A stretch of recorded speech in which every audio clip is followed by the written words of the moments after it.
უნდა რომ ერთი შედეგი მიიღოს და ქცევა მისი საპირისპიროა. აი განსაკუთრებით ცოლ-ქმარს რომ გაუგებრობები აქვთ. უნდათ რომ კარგად იყვნენ და მთელი კომუნიკაცია, მაგალითად აი კარგად რო გინდა იყო, როგორ ფიქრობთ, ესეთი ტექსტი ნორმალურია? სად დაეთრეოდი? რა შენ საქმეა, სადაც აი ეს ხო არ არის, ანუ კომუნიკაცია ერთია და შედეგი მინდა სხვა დადგეს. ამიტომ გაუაზრებლები ვართ ძალიან, ჩვენ ძირითადად ხელმძღვანელობთ ჩვენი სურვილებით, ანუ რა გვინდა ამას ვამბობთ და არ ვფიქრობთ როგორ უნდა მივიღოთ ის რაც ჩვენ გვინდა. არ ვფიქრობთ ამ ემოციებს.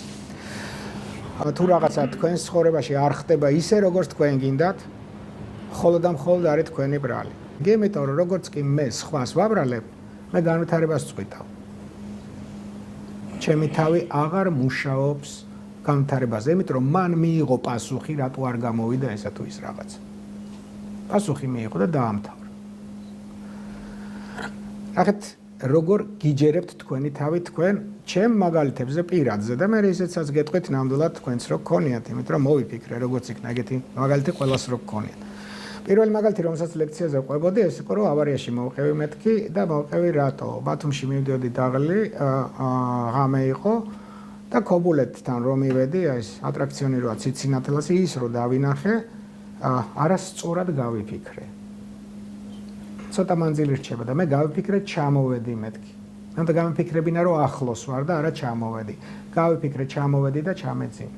იმიტომ რომ ჩემო თავმა წაიღო ჩემგან ინფორმაცია თუ ჩამოხვედი დამანებე თავი. ამიტომ თქვენ თავს თქვენი ჯერა. ძალიან საინტერესო. თქვენ შეგიძლიათ ყველაფერი დააჯეროთ. ეს არის როგორ არის, იცი მე როგორ და ფსიქიკასთან ურთიერთთანამშრომლობაა. მას შეუძლია მოგეხმაროს ცუდ რაღაცეებშიც, თუ შეგატყო რომ ეს ცუდი რაღაცეები გინდა. ესე იგი გამოდის რომ საკუთარ თავი შეუძლია თქვენ თავს შეუძლია ძალიან მოგეხმაროთ თუ თქვენ დაინახავს რომ ეს გინდათ და შეუძლია ძალიან ბევრი ძალიან ასე ვთქვათ ხელით შეგიშალოთ მაგრამ მასთან ურთიერთობის დამყარება თქვენ მოგიწევთ სხვა ადამიანს როცა შევხვდით შეიძლება ვიფიქრო რა უნდა უთხრა მე რო წამოვედი ვიფიქრო რა მითხრა რა უნდა მეთქვა და საკუთარ თავთან უკრიტიკო დღებულობ ჩვენ გონია რომ ეს მოცემულობა არ იცვლება რას ვეტყვი ჩემ თავს არა და ზუსტად ისევე იცვლება და ზუსტად ისეთივე გავლენები აქვს და ისეთივე შედეგებს ვიღებთ როგორც სხვასთან ურთიერთობაში. ანუ გვისმენს აბსოლუტურად და ცდილობს მოგეხმაროს, ცდილობს გაგიგოს და შენი ნათქვამი აიღოს როგორც რეალობა ან შესასრულებლად რაღაც გარკვეული ტიპის ბრძანება. რასაც ამბობ. მაგალითად არასწორი მეტყველების გამო თქვენ შეიძლება მუდმივი პრობლემა გქონდეთ. იმიტომ ფრაზაში არასწორად დაალაგეთ რაღაც.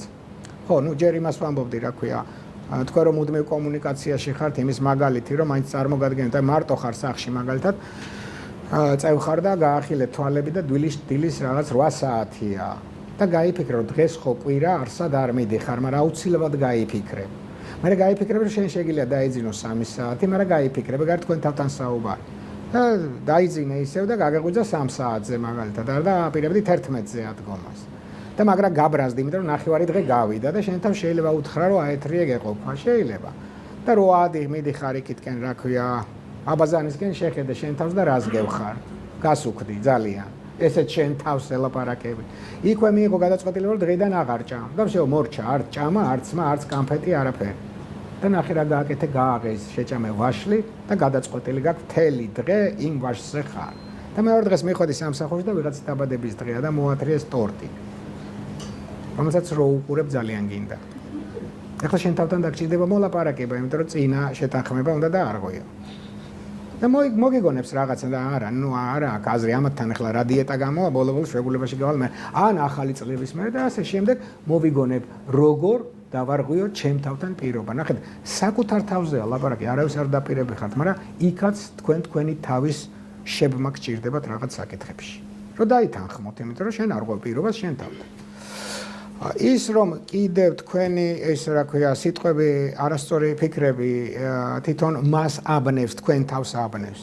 აი მაგალითად უყურეთ 2 წელია ჩემ თავს ვებძვი და არაფერი გამომდის. მოსულა ესე ადამიანი 2 წელია, 4 წელია. მე ვეუბნები რომ ჩემგან რო წახვალ, 4 წლის მერე მოხვალ და მეტყვი რომ უკვე 6 წელია ვებძვი ჩემ თავს. იმიტომ რომ ფსიქიკამ ვერ იგებს რა გაგიკეთოს შენ. იმიტომ რომ ბრძოლა მან იცის რომ ეს ბრძოლის კაი შედეგი არის თქვენთვის მოგება. და მოგება ნიშნავს ვიღაცის წაგებას და თქვენ ვისებძით თქვენ თავს. თქვენმა ფსიქიკამ ამოცანა ვერ გაიგო, ჩაგიკეთეთ სიქს და დაადიხარ და ებძვი შენ თავს.